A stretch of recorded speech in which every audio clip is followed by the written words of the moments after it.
So much money has been made in tech in the last 20 years and 30 years, right? It's not for everyone to be a coding genius. Maybe it's not your personality, maybe you're not suited for that, or maybe it doesn't make sense to you. Obviously it's 2023, Indians are getting into every facet, sports, entertainment, you name it, fashion, right? And export is a perfect fit for a large subset of the young population that want to make very serious money, want to do it through physical product. They're living in a country that has literally the largest labor pool on earth by the numbers. Every advantage is going for you as a young person in export. And I do think there's a ton of money that can be made. Right now is the golden time to get into it and carve your piece of the pie so that, going forward, you're part of the growth rather than missing out on the party.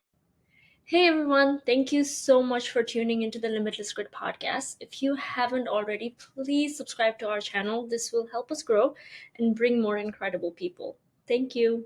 Hey Rohit, thanks for taking the time to talk with us. Thanks for having me. We both work in tech, and there are a lot of people like us who have high paying jobs, but they want to start something of their own. They want to have another stream of income.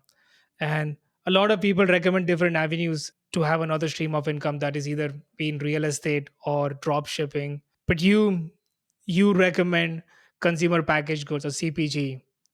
Can you talk a little bit about yourself and also, your businesses in CPG? So I've been in consumer products, import, export for 15 years. The first business I started was a consumer facing brand called Brush with Bamboo. And it was a bamboo toothbrush that I made in China and then primarily sold to North America and Europe.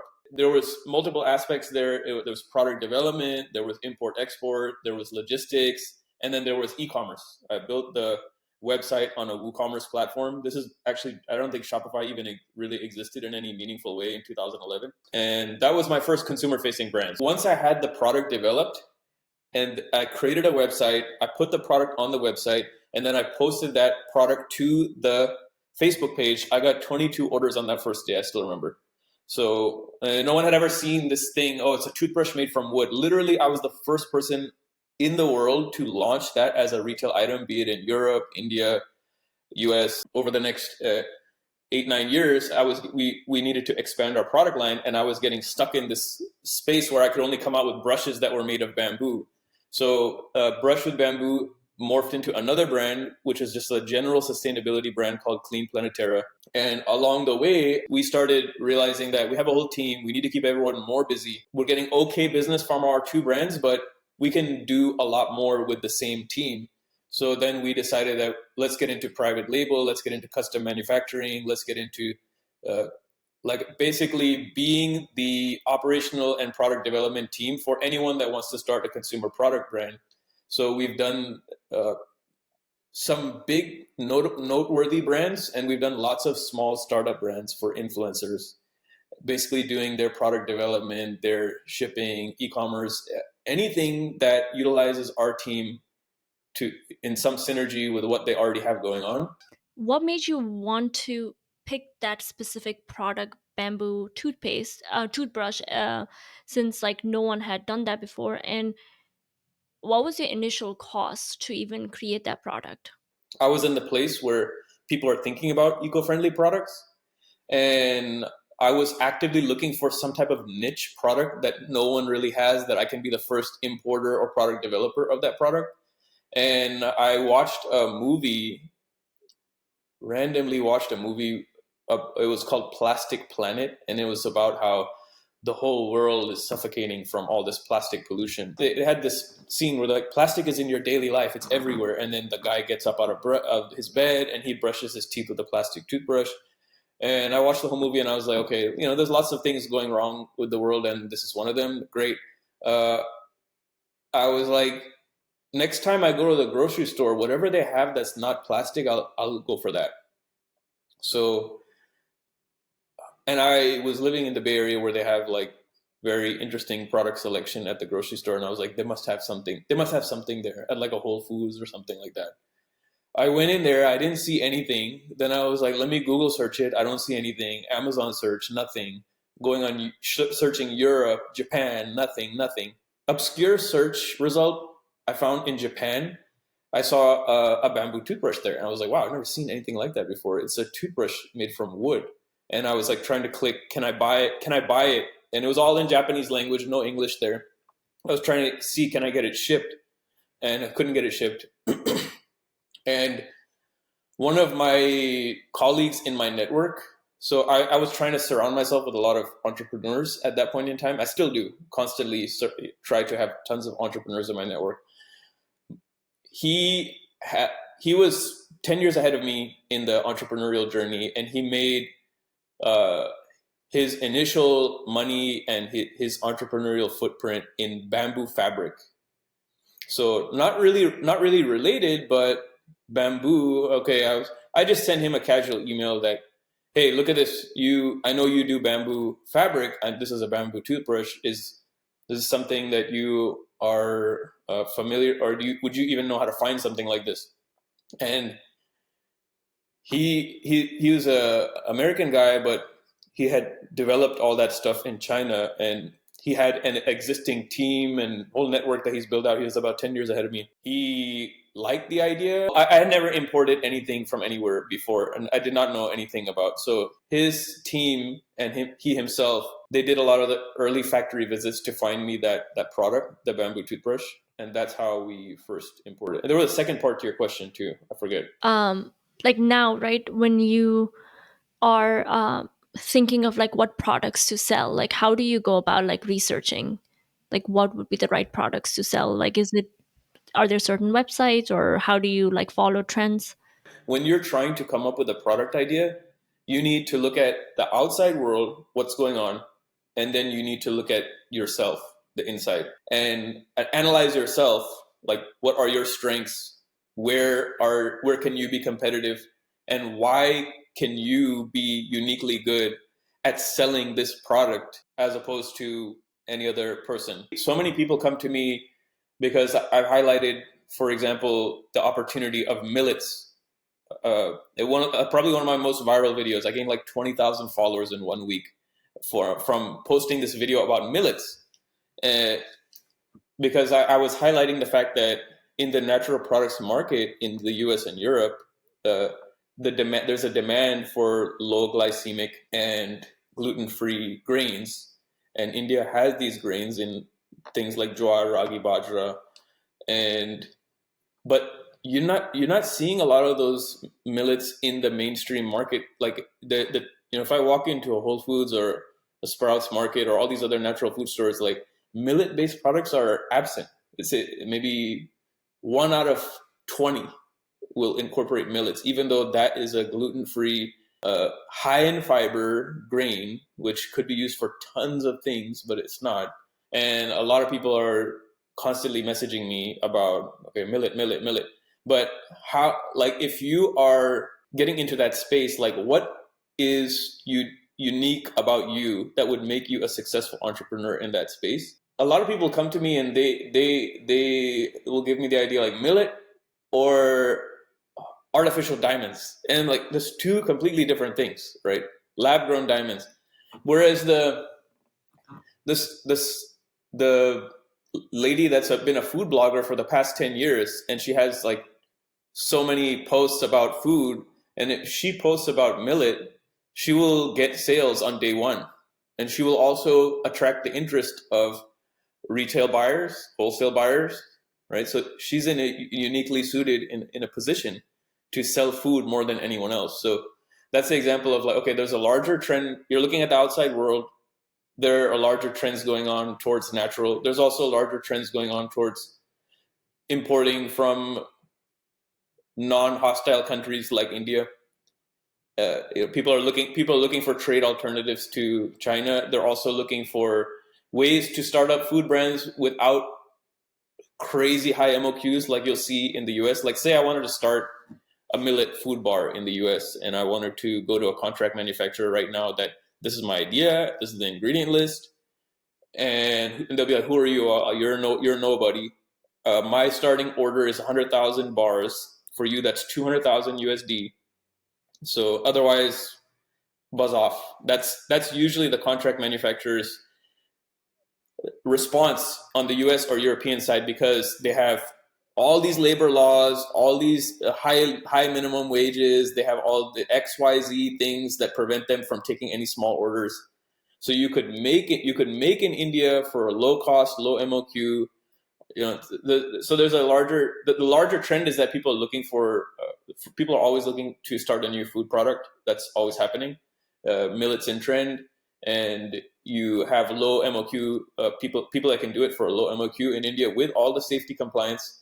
And then looking inside, like, are you the person that's suited to move that product? So that's just going back to my point about how do you pick a product idea? Has to be a balance of why are you uniquely suited to sell that product and spend 5 or 10 years working, or potentially 20 or 30 years working on that idea, and why would you be successful?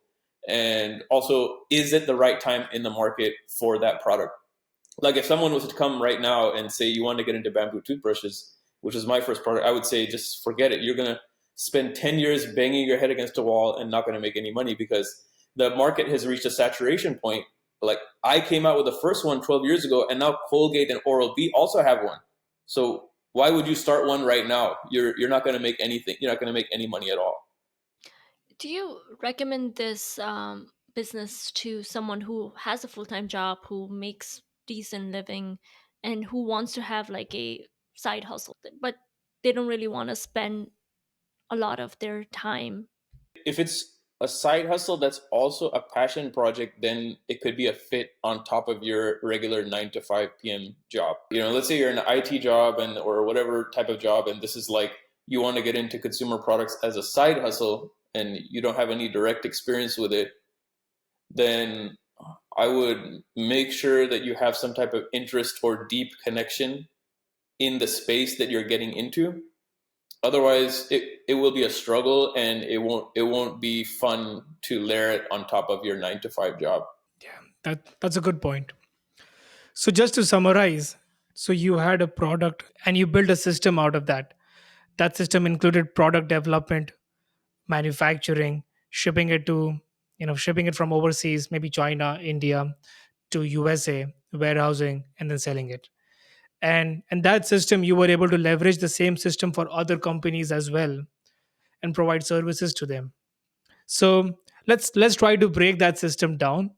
We spoke about product. Along the same lines, then this probably might apply to your current clients as well, who might be facing the same issues, or maybe probably you solved them during your own product launch. So before you say you had an idea of, say, this toothbrush, did you also decide or had an idea as to, okay, what is the demand and how are you going to sell, and what are the channels you are going to use to sell this product, and what price are you going to sell it at? I did have a general idea of the market. I'm not one of those people who's like highly quantitative. I would say I kind of go by my gut feeling a lot and just a bunch of qualitative things that I see going on. So I knew when I first saw that wooden toothbrush that this is going to be in every store in the United States. It's just a matter of time. And look, today in 2023, if I walk into any store, that bamboo toothbrush is there, my brand or someone else's brand, it's there. So I knew it was going to come, because certain things you see and you know it's going to come. There is some quantitative research you can do, but there's also larger market trends. They say that in 10 years, AI will take over XYZ. You can also tell that there are larger trends going on in consumer products where that that's the way it's going. Like in consumer products, there's like two things happening at the same time. There's a large movement towards natural, going the way that things used to be 100 years ago, very down to earth, wholesome ingredients, food that's going one way. And on the other hand, you have tech being incorporated into all things that we use on a daily basis. Like, I mean, for someone that was just doing coffee mugs 10 years ago, now there's electronic coffee warmers and all, coffee mugs that stay under. It is a larger trend towards everything becoming electronic in CPG as well. Searchly had a point about how much did I invest in the first Yeah. on the first order. Mm-hmm. So it took me about 25,000 USD of my own money to start the first brand, Brush with Bamboo, which was 10,000 USD in inventory. I bought 10,000 toothbrushes. I also rented a storage unit near my house where I put them. And then I paid a designer and some coders to build my WooCommerce website, 5,000. And then I had a bunch of miscellaneous fees. I didn't know that I had to pay the US government $5,000 either to be in the toothbrush business. I found that out right before the product would have gotten stuck in customs. And yeah, then I was manually, shipping the orders every day for like a year. Nowadays, just because websites are so easy to launch and design, you'll not have that cost. Especially if you're a techie, you're not going to have that cost because you could probably do it yourself. And Shopify is very easy these days. Back then, it was all had to be done custom, so there's no way I could do it myself, and I didn't have a background like that. But you're always going to have an inventory cost unless you're making it yourself. And these days, I would say if the product is good, 10,000 units sounds about right to get into something. If you're looking at $1 or $2 or $4 or something like that, you could spend anywhere from $20,000 to $50,000 to get into something. How much money did you make from that $25,000 investment? I bought the toothbrushes for approximately plus or minus $1 each, and then With I like all the retailed. Was it costs of, landing? like, Landed cost? Landed approximately, and then I had one-time costs like the website, FDA, all United States government fee, and all this stuff. And I sold the toothbrushes for somewhere between $4 and $5 each. And then I had my existing Facebook thing. I sold most of those first toothbrushes manually, like taking the tooth. I mean, by that I mean like putting toothbrushes in my trunk as samples and having an order sheet printed with a pen and paper and going to stores and saying that how many do you want? Okay, here's my product. And I still have a lot of those accounts today, actually. They still pop out in my email, and it's kind of cool to see that I sold that store when I was 25 and now I'm 37. And it's they're still reordering. It was very tough though. If I knew what it was going to be, I would never do it again. I would just stay at Deloitte. I had a tech job. I had a tech job also at Deloitte Consulting, and I was doing Oracle 11i implementations for Sun Microsystems. Very high pay, making tons of money in my early 20s. I decided to go the entrepreneurial route, and if I knew all the struggle that it would involve, if you told me what it was going to be, I would probably never do it again. And I know everyone says that, but I literally I would not do it again. Even now you think like that, like after you've like established yourself? I mean, I'm standing here on the other side of it now, but like I feel like I should have, looking back, layered it on top of my 9-to-5 job, not quit my 9-to-5 job, not put that pressure on myself too early, and had to miss a lot of social activities with friends. Like my friends were going to Costa Rica, or we're going to this really nice dinner place, and I'm thinking I cannot even afford to go there with you, because it doesn't make any sense for me. And I could have had all that social activity, which is a big part of your mid-20s and late 20s and all that stuff. I could have not skipped all that and done it a little slower, but I was very like ambitious and very like, oh no, I have to go all the way, right? And I think that's like that hustle culture, which people keep pushing. Hustle culture, work harder. I feel like it's my personal opinion, looking at it on the other side of that 10 years later, people need to tone that down and play it safe. Like have more of the Indian dad mindset, like play it safe. Like I think it's good to play it safe. Like I heard there's these two guys from Stanford that dropped out of their thing and they started another $1 billion company. These two Indian guys, I forget what the name is, but I would say finish your degree. That's my. You never know what's going to happen. The education is worth it.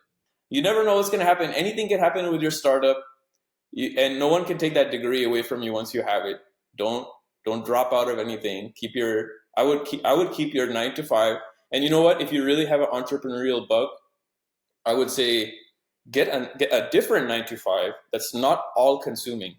one where get a 9 to 5 where at 4:30 p.m. everyone stops working, and at your day is your own and your weekends are on your own and no one's texting you, calling you, but you still have that base now where you are provided for, especially if your parents are not there to do that for you. You keep that base, and now layer your entrepreneurial activity on top of that. And if you're not in a financial position from your family where your dad that set this up for you, then that's my recommendation for people in that position. That's a good point. So coming back to the system that you created, say you have the product now, and you want to look for a manufacturer. You mentioned that manufacturing in America was not feasible because of labor laws. It was very expensive, so you had to go overseas.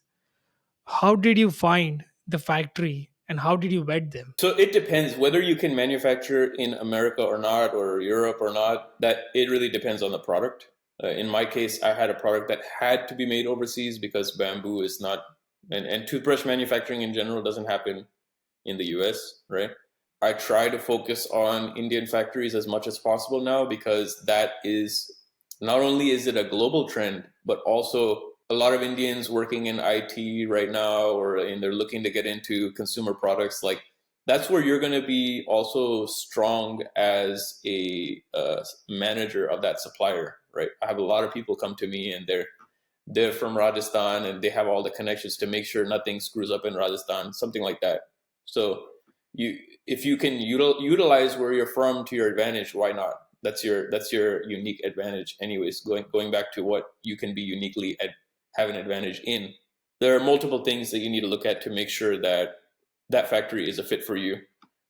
One of those things is size. So if you are a solo entrepreneur, maybe doing this on top of a 9 to 5, and the factory is enormous, then maybe you're going to get lost over there. So you want to have a factory that's willing to work with someone your size.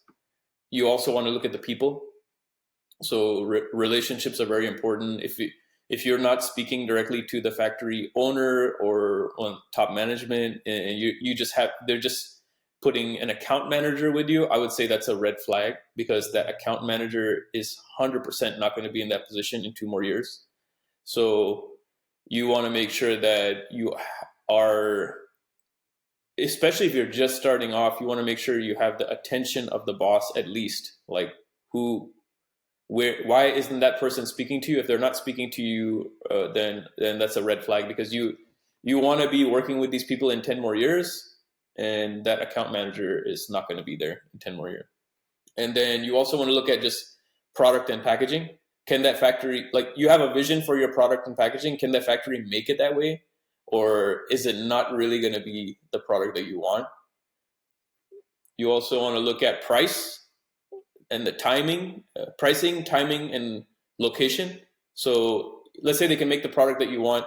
Can they make it at the price that you need to meet the price that you want to offer finally retail?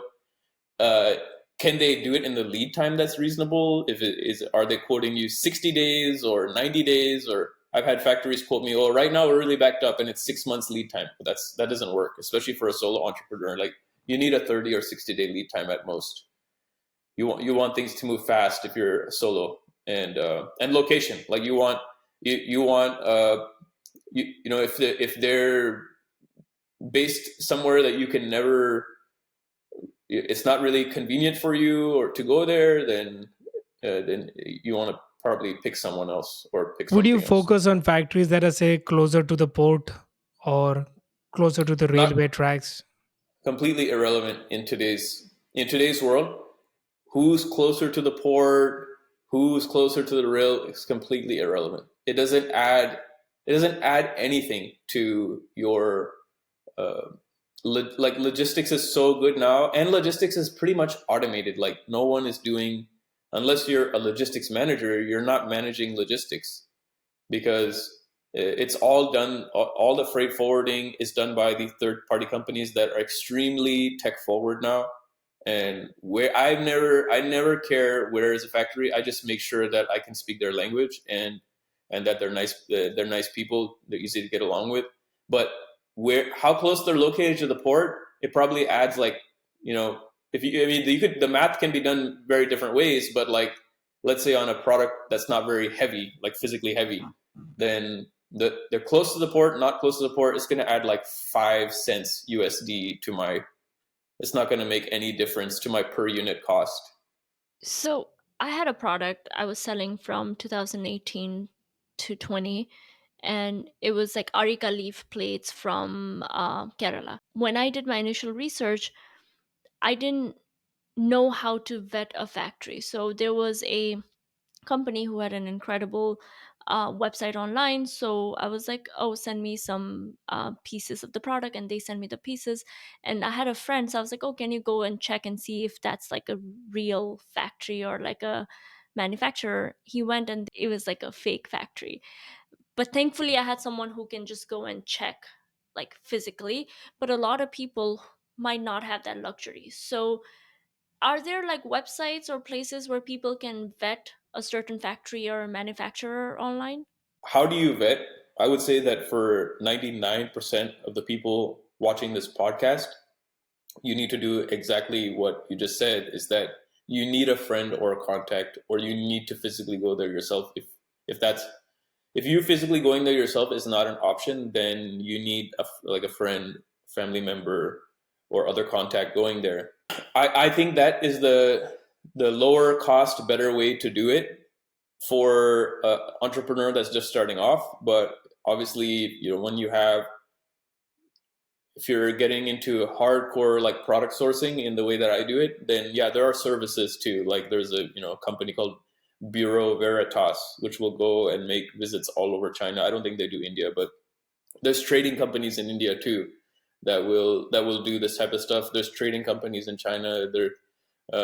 If you're, for those of your listeners that are physically located in the US, then you can, they mostly all pick up the phone here. It's less of a issue.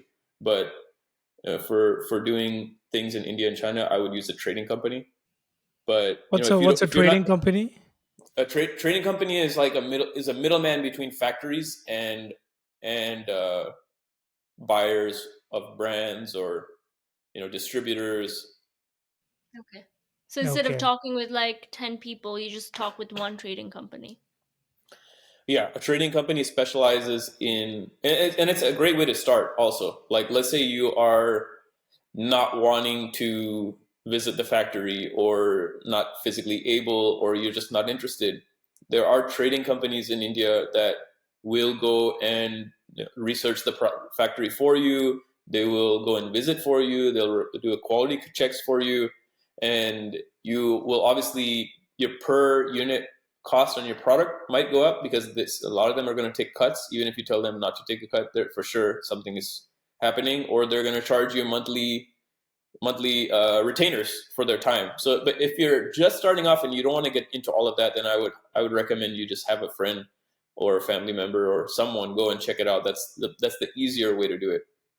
Hi everyone. If you have watched the content up until now, and if you haven't subscribed, then I request you to please subscribe to the channel. It really helps the channel grow. Thank you. And when I did my business, I realized like there were a lot of things that I hadn't thought about. Like, for instance, I was doing areca leaf plates that is found in nature, but then there was natural disaster.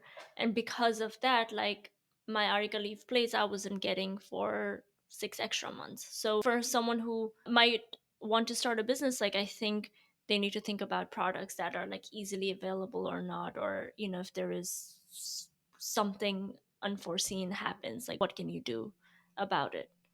And I've had exactly very similar to what you're talking about happen.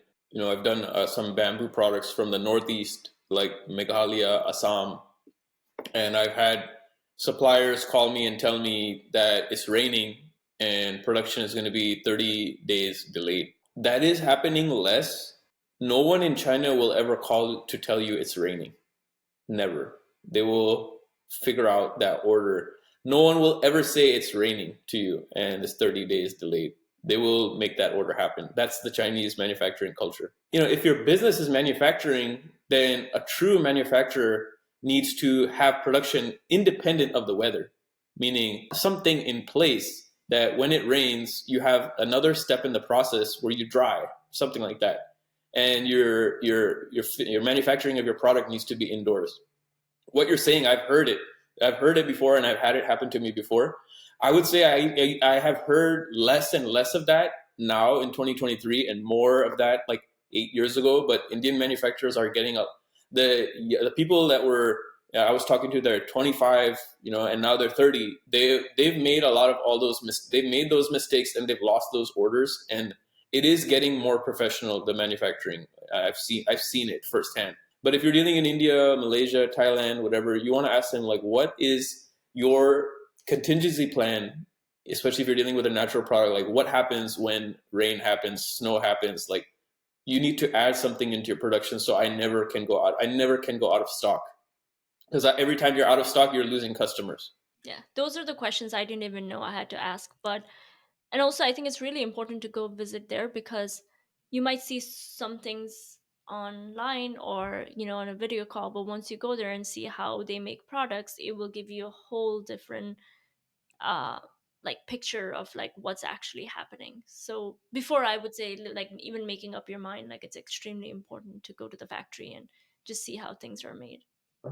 100% agree. Especially if you're getting into something for the first time and you've never done this before, go to the factory and visit them. This one guy that he wants to do this desi ghee cow ghee, like Bologna style ghee, right? He wants to import it to the US market from Rajasthan. I told him you have to physically go there for sure, because you don't know how the processing, you don't know the safety, you don't know a lot of things around. You don't just even when it comes to branding and marketing, like what's so special about this Bologna style of making the ghee? Like, why am I going to pay triple the price for it? Right? Learn more about that.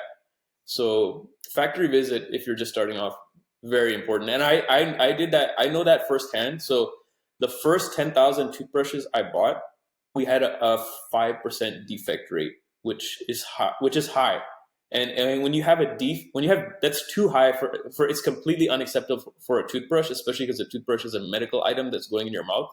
So when you have people complaining that this toothbrush literally a wooden toothbrush fall apart in their mouth, that's a big liability, right? So that's my mistake for never physically going there. So I first got on the market in 2012, and by 2013 I had to be in China to figure out what is going wrong and why is it going wrong. And we ended up switching factories when I physically went. Do you remember what was happening? What changed when you visited the factory in terms of the quality check? When I physically went, I saw one factory and then I saw another factory, and I had to switch the factory. So that type of learning you're only going to get by physically visiting them, because you're not going to understand who is more professional just from video. You're going to have to physically see them. And there's lots of investment too. Like going back to what Srishti was saying, that how much money did I put? If you can get a cheap airline ticket and a decent cost of transportation and low cost hotel, if you're putting that much money into it, then it's a one flight and maybe 3-4 days of your time is also worth it. You can build a weekend into it, go on a weekend, come back on you don't have to take that much time off of work to do a visit that is going to be extremely beneficial to the way you're selling the product. The quality issues kind of reminded me to ask you one question that I had. Um, so many a times, quality issues also come from different expectations. Like, say you have something else in the mind, and the factory owner interprets it in a different way. So did you have any issues while conveying the product specifications to the manufacturer? Yes, I've made all those mistakes before. So, How do we not make those mistakes? How did you solve that? but basically, the key to solving quality issues is there's two things. Uh, the sampling phase of a product. So let's say you're making some type of physical item. You want to make sure that what's called a golden sample is approved before you produce that product. So the golden sample means that this is the item and this is the product. This is how it's going to look. This is the packaging that it's going to have. and I approve this sample. That's the golden sample. I approve it. Now, and you have to make it very clear to the manufacturer, because a lot of them, let's say, especially if you're in India, if I use the word golden sample, then a lot of people will not know. A lot of manufacturers don't know what that is, because the manufacturing culture is building up in India. It's not 100% there yet. It's coming fast though. But you need to, if the manufacturer doesn't know what that term is, you need to explain it to them that I'm approving this sample, and what you make in production needs to be 100% like this, no variation, no different tape here, no different font here, nothing a different diameter, like 100% the same thing. Do not change anything. And then what you need to do is that you need to do a mid production and a post production QC check. So let's say they say, yeah, this will be done in 30-day lead time. Then on the 10th or 12th day, go and look and make sure that the initial pieces, or if it's halfway done or whatever, is according to your specifications. If you can't physically go, then again, have a friend and family go, or there are third-party quality control services that are worldwide you can pay, and they are in India too. Did you have like back and forth where like you were like, okay, I want this product, and they make a product and they send it to you and you don't like how it looks, you reiterate like, oh, make it a different way, and then they send it back to you? And if so, like how long was the process? Yes, you will always have that. It's called this. It basically it's called the sampling phase, and you keep iterating the sample. So for all those with a tech background, it's like exactly when you're making a tech product, like you're iterating the product to reach to the point where it's ready to ship. And I think they even use that term in tech, like we're shipping this product today, right? It's the same thing in physical product, but it takes much longer. The reason why is because we're not just typing code and pushing it into the system, right? So like every change, like, and let's say I have a product like a hair comb, and I think that the hair comb, the teeth on the hair comb are too sharp for my scalp, and I want it to be, I'm telling the factory, make it more soft so it's not poking me as much on the scalp. Okay, now they're gonna go into making a new physical sample, and they're gonna ship you that sample. You're gonna receive that sample. So 2 weeks, at least one and a half weeks are lost just in shipping time, right? And then in communication, throw in another week. In photos, throw in another 3-4 days. So it's like, whereas I could just have a tech team, blah blah, type, and it's done. When you develop a physical product, just because of the nature of moving things from one place to the other, you're gonna have a longer lead time. And it really depends on how hungry the factory is for your business, how fast they want to move, and how long actually, is there any physical limitation to the manufacturing, like how fast that can happen. But just to give you an example, like I did develop a lady's hairbrush, and from start to finish, it was 8 months.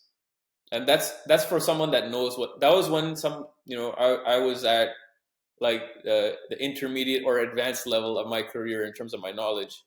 So it's still, it can take some time, and you have shipping lead times in between. So Wow, 8 months seems like a long time, especially if somebody drops out of their work and starts yeah, working on no, this. yeah. So that's one big lesson I'll tell you also, that in physical product, right there, it does take months, and potentially maybe a solid year even, to develop one product, especially if you're doing it from a unique production.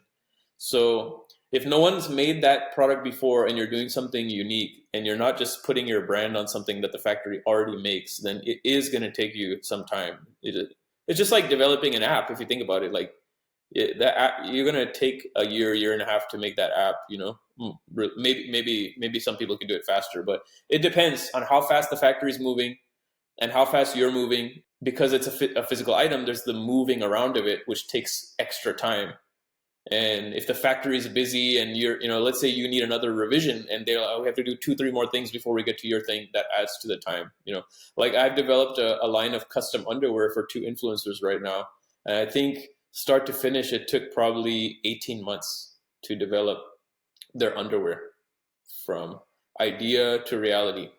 So basically, like instead of developing your own products, now you also develop products for other people and just Yeah. handle the whole like talking to the factory and just dealing with everything that they probably don't want to deal with. That's correct. Yeah, we do. Um, we have a team in place, and we doing it for other people wherever it makes sense to do it. Like if we can fit in, and we can provide value and do something faster than you could do it, or you just don't want to do it, then we are doing that for brands. So say once the product is manufactured and you want to ship it back to the states or say wherever you're selling it, how do you go about warehousing that product? Do you have any tips? Depending on your schedule and your time, maybe for some time, like let's say you're just at the very beginning, you could probably get away with, and you want to keep costs to 100% minimum, you could probably get away with keeping it in your house and shipping it manually. To If you wanted to do that, like let's say you only have 2,000 units of this, then if you only have 2,000 units and you barely have a website and you're just starting off, then you would even hiring a 3PL to do your fulfillment. Are they going to What's be a even 3PL? interested? Sure, yeah. So yeah, a 3PL is eventually how you want to be shipping in an e-commerce or consumer product business. You want to be using third-party logistics. 3PL means third-party logistics. So meaning that these are people who specialize in doing your logistics as a third party. It's exactly what the name is, right? So a 3PL is a warehouse where they have a team in place to receive shipments, receive items, store those items, and fulfill your orders. All for a service fee. So either the service fee will always be a mix of your how many items you're storing there and how many orders they're doing per day for you. So and so eventually, I think for pretty much all of your customers listening to this podcast, they all are going to want to do a 3PL, because that is the goal in terms of time freedom, time flexibility. You want to be able to go on vacation and you're on your phone and you're just seeing the orders come in, and the 3PL is fulfilling those orders by logging into your website and putting in the tracking numbers. That's not work that you want to do long term. And you would I have my at this point I have my own 3PL. So I'm not we were using we were using 3PL for a long time, but because of we were doing operations for people, one of the biggest parts of that, the biggest question I get is like, can you recommend a 3PL? So a lot of people or it's either like, can you make my product, can you do my website for me, or can you recommend a 3PL? And so we were like, okay, let's just do 3PL. I mean, we already know how to do all this stuff, so we have our own 3PL. But eventually, you want to reach a it's my business now to manage that whole operational mess that is like shipping and receiving containers and all that stuff. But you for most of your listeners, like let's say you're just starting a brand, you want all that shipping to be done by someone else, and it's you don't want to deal with having an employee and having a payroll and liability insurance, and you don't want to deal with any of that. And I went 10 years without dealing with any of that, because I would never want to have all those liabilities on my plate as a starting entrepreneur. So yeah, third party logistics means like someone else doing the shipping for you. Like, if I open my phone right now, there's like 20 retail orders. I'm not worried about how is that going out. That's the job of a logistics provider. So if I could summarize, so these factories, say you ship the product from the factories to you from overseas over here, and they directly go to the 3PL warehouses. They take care of it. They do the inventory management in terms of counting and keeping the records, and they ship it to the retailers. And in case if there are returns, they also take care of the returns. That's exactly right. Yeah, the product goes from the factory to the 3PL, and from the 3PL to the end customer. And most 3PLs, like for your listeners and viewers, most 3PLs, they should be keeping track of your inventory, but it's not their job to replenish your inventory. If there's only 100 units left, all they'll do is say, hey, you have 100 units left. They don't know that, oh, it's a 60-day lead time and you're not going to get the next 100 units for another. That's your problem. So you need to, they'll watch your inventory, they'll give you the data on this is your current inventory, and then to actually manage your inventory, that's still your job, to make sure that you're not running out of units. So speaking of inventories, how do you manage inventories for your clients and even for your own business? All it takes to manage inventory is like a very simple mathematics. You look at your sales velocity, how many units are you selling per month, and what's the growth rate of that sales velocity? Is it growing month over month, or is it stable? And then you look at your current inventory, like you have, okay, I have 10,000 units. I have 10,000 units on hand, and it's selling at 1,000 units per month, and the growth rate is flat. Okay, you have 10 months of inventory, right? But if there's a growth rate there, then you need to do the math for that, and then you also factor in your factory lead time. So it takes you, let's say, including the factory lead time plus the shipping lead time to get the product from the factory to you. Now that's your total lead time. So all inventory management is the art of running those numbers to make sure that you never run out of inventory at your warehouse. So you have you keep all that on a spreadsheet. We literally just keep it on a Google sheet. So 3PL updates us every month that this is current inventory level, and you plug that into the spreadsheet. Now you know that you have this many weeks of stock left, and you know that the factory lead time is this many weeks for the factory lead time plus the shipping lead time. So from that you can calculate a reorder point, that at which point that we have 20 weeks of stock left, we need to now place a reorder with the factory, and then we'll be replenished in time so that we have no out of stock situation. Product is your money, that's your lifeblood. So your goal is to never run out of it, and to always have plenty of it. Like, you just want to have a buff. It's not that hard, honestly. I'm making it sound more complicated than it is, but you just want to buy heavily enough, like order heavily enough that you have plenty of inventory for any unforeseen purchases. Also, like, let's say a huge customer comes in and they're like, I want to buy 10,000 today. Great. You want to have enough to handle those one-off big orders that come in. If you want to have a healthy amount of inventory and not be low on inventory or going like so close to the reorder point again and again. If you could go back, like, and talk, like, guide yourself when you were still in Deloitte making good money, like, what advice would you give, like, knowing everything that you know now?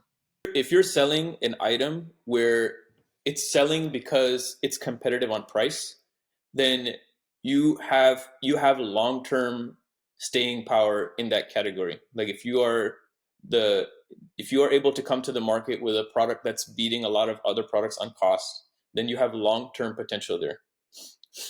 If you're coming to the market, I mean, I'll just say something generally just for in eco-friendly, like, because I was in eco-friendly, like, I am still in eco-friendly. If your only value proposition for a product is that it's eco-friendly, when things go wrong, no one cares, right? If gas is very expensive, then no one cares, right? So like, in a prosperous economy, then people will spend on stuff like that. But I think there's so many product you want to get into a product line where when things are going good, it's doing good, but then when things go wrong, that you're just not like easily cut out. So you want to get into something that you're competitive, and there's brand loyalty, and it's something that your customers feel that they need, that in up times and down times. And, like, for example, if you look at eco-friendly or organic, it's still working for food. When economy's up or the economy's down, the parents are still going to feed their kid organic food. They're going to go for the best food for their kid because they don't want any health problems or any complications from cheaping out on the food. And they're going to spend on the clothes that are the good clothes, and they're going to spend on children's education. So education and the children's category, for things that really matter, like what they're putting on their body or in their body or in their brains, those are evergreen categories. So I would, I see a lot of people getting into something like, it's like, it's nail polish and it's just like a different color or something. And it's like, the person who can maybe make that brand work is like a Priyanka Chopra or something, but everyone else don't get into that category because it's non-essential, and you can't run a brand only on star power if that's not your background. If it's just a cool color or something like that, it's not going to work. Or if it's like, so I would tell my younger self, like, get into a evergreen category where it's an essential. And I feel like I did do that to a certain extent, but also to a certain extent I didn't. Like, I am in a product. My main revenue comes from an item that is a daily use product, and that was my logic getting into it 12 years ago. I was like, I saw my parents were in the fashion industry for like a textile importers, so that's kind of why I had this background. Like, so I saw items go up, go down. This is in fashion, this is out of fashion. They're changing from this supplier, that supplier, this supplier, that supplier. And that's why when I approached the idea, I was like, I want something that's never going to go in or out. And I saw something so boring like a toothbrush. We have very stable customer base. Like, once you, let's say those people that have been buying it for like 5-6 years, and that's their household toothbrush. Like, why would it ever change? Like, the toothbrush has been around for 500 years. It's never going to go out of fashion. You have electric, and now even dentists come and say, my dentist tell me, don't use electric for your teeth. So you're always going to have people that are like manually brushing their teeth, and the technology, whatever happens, I'm going to be part of that. I've implemented some certain things, like, to stay on top of the latest dental trends. But it's a boring everyday item, and it does generate a very stable monthly income for me, which is how I'm now married with a kid. So I did get to the other side of that thing, other side of the curve. But it also is subject to the fluctuations of eco-friendly, which eco-friendly took a big hit after COVID. Big hit. A lot. I think of our customer base, we used to have 4,000 wholesale accounts, doors, places that we ship. We're down to 2,000, and it's just systemic, because they're just out of business. They As people are losing income, and then they're choosing to shop at Target and Walmart, they're not going to those little boutique stores that we were servicing before. How many products do you currently have? Like just your own brand? For our own brands, I think we have 30, 35, something. If you include all the variations of everything, yeah, it's, I think, about 35 Wow. SKUs that we sell. I mean, now it's very simple for us to add a new product, but we're just not adding new products to our two own brands right now, because the sales have taken a hit after COVID. We're just kind of like, okay, let's wait and see if eco-friendly category turns around. Otherwise, like we're getting more return on our investment. Just uh, for my time, like, if I go to a trade show and just say, hey, I can do a 3PL for you, and I'll make more money like that at this point, rather than coming out with another eco-friendly product, right? Like, I have something that, like, in the economy now, where retail stores are closing all the time, like, some retailer is always closing, like the era of the malls and everything is going out, and all that business is shifting into warehouses. So, like, when I'm in the warehouse business, like, that is more profitable for me than, like, if I was to come out with another product in the eco-friendly line. So I'm doing things now where it maximizes my revenue for the time I spend doing the sales. You also have a online course that teaches people these principles. Like, can you share with us, like, what is the course about, and how did you? And I found you through Instagram because you have amazing content. So, how did you decide to get into like content creation and creating this course? A lot of it had to do with the fact that we saw that the whole sustainable thing was flattening out after COVID. We realized that we had to get into other things. Even before that whole dip happened, like, I was developing an ladies underwear line for these two influencers, and I thought, okay, I'm doing it for them. Can I just do it for a lot more people, or a select group of people at least, so we can have more revenue coming in, and hedge our bet, like, diversify a little bit away from eco-friendly. And I mean, the number one way to market in today's world is content creation. Like, how do you people hear about you? What do you do? Why are you, who are you? And I decided, like, well, my first thing we did was like, what if we make a whole YouTube series on how to start a brand? Everything that I know, like, let's just put it on YouTube. Mhm. And we have this guy, his name's Lucky. He's a film student from India studying here in LA. How did you And find we've him? been Lucky. It's really funny, but he filmed my proposal to my wife. Oh. Like, and he's a film, like his teacher at Los Angeles Film School made two of my videos for Brush with Bamboo.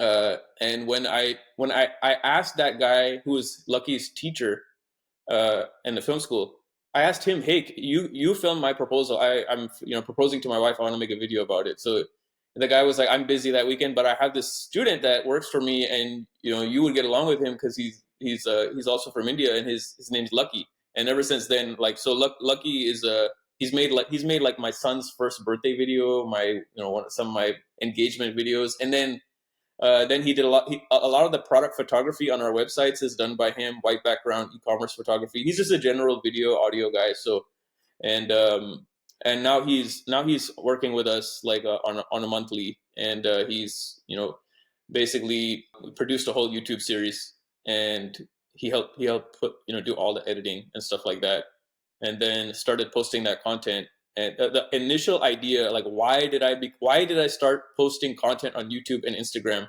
The initial idea was that we are product people. How do we get our name out there? And I just feel like the number one way to do that in 2023 is like you just start posting stuff, and then people get to know you. They get to know your personality. You have a bunch of haters and a bunch of lovers, and that, like, a lot of people will hate you and a lot of people will love you.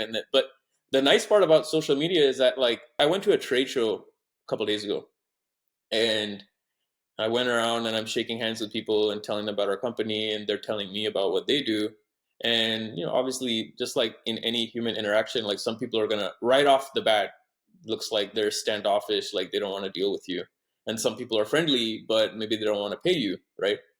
The interesting part about doing content creation is that, like, it's like meeting thousands of people uh, simultaneously through this electronic medium, where you can, like, display your personality to the world, and then automatically some people are going to connect with you. Like, the people I follow, like, I don't know why I follow them. I just like I connect with them, and I could see myself having lunch with them, and wanting to talk to them.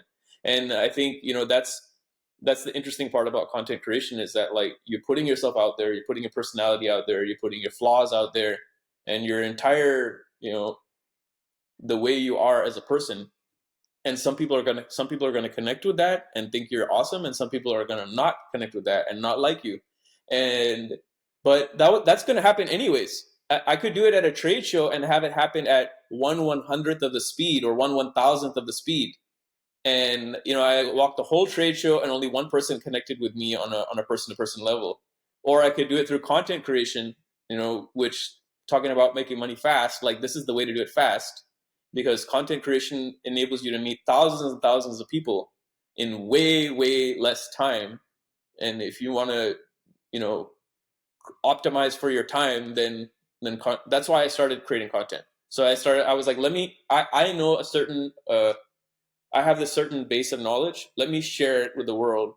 I initially was just like, hopefully we get some more clients this way, but kind of decided at some point to offer a paid course, because honestly, just because I would flip through comments every day and respond to DMs all day, and a lot of people say, "Sir, do you have a paid course? Sir, do you have a paid course? Sir?" So I mean, like, do you have a mentorship program? Do you do classes? Do you have a master class? Like, people, because I think people expect that from content creators, and so they were asking me, "Do you have this? Do you have this?" And yeah, I do need to.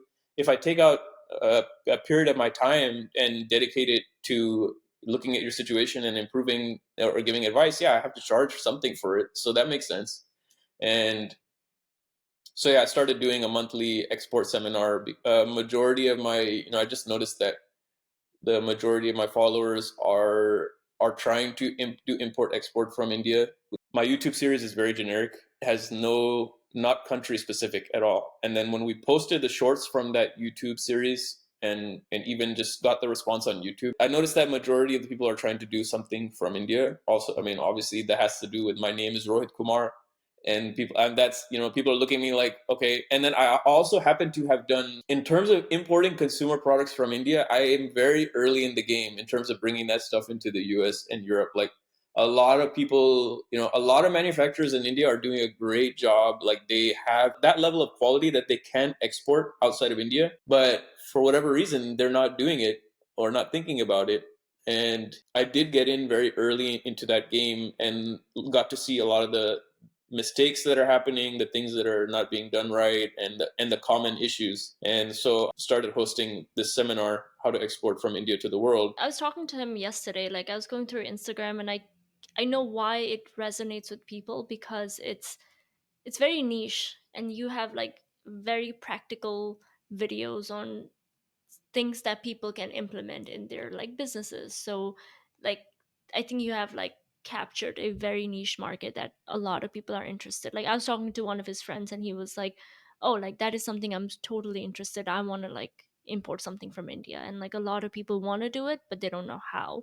Thank you. Yeah, I think that the timing was good in terms of the entire world is talking about moving away from Chinese manufacturing, and the entire world also had, there's every. I knew it was a time for it also, because like I'm on the buyer side too, and I know that every buyer I talk to is like, can I get it but not made in China? They're looking for anything else, Vietnam, like, and look at the countries that have the major labor pools that you're looking at, just like Vietnam, Indonesia, and Vietnam, Indonesia, and India. From that selection, the only two that have any major potential, like that are the next runners up, is India and Vietnam. And so basically, India and Vietnam are in the position to benefit from the global move away from China. And obviously, I've never done anything from Vietnam. No major plans to. I started importing things from India because I have the connections there. Like, I've been traveling and living there and have part of my education there since, for 20 years. So I'm leveraging those contacts to run the machine over there. And yeah, so there's a larger thing going on. The whole world is looking to India to be a manufacturing center and export hub. And then you also have lots of young Indians looking to get into it. There, because you do have like, so much money has been made in tech in the last 20 years and 30 years, right?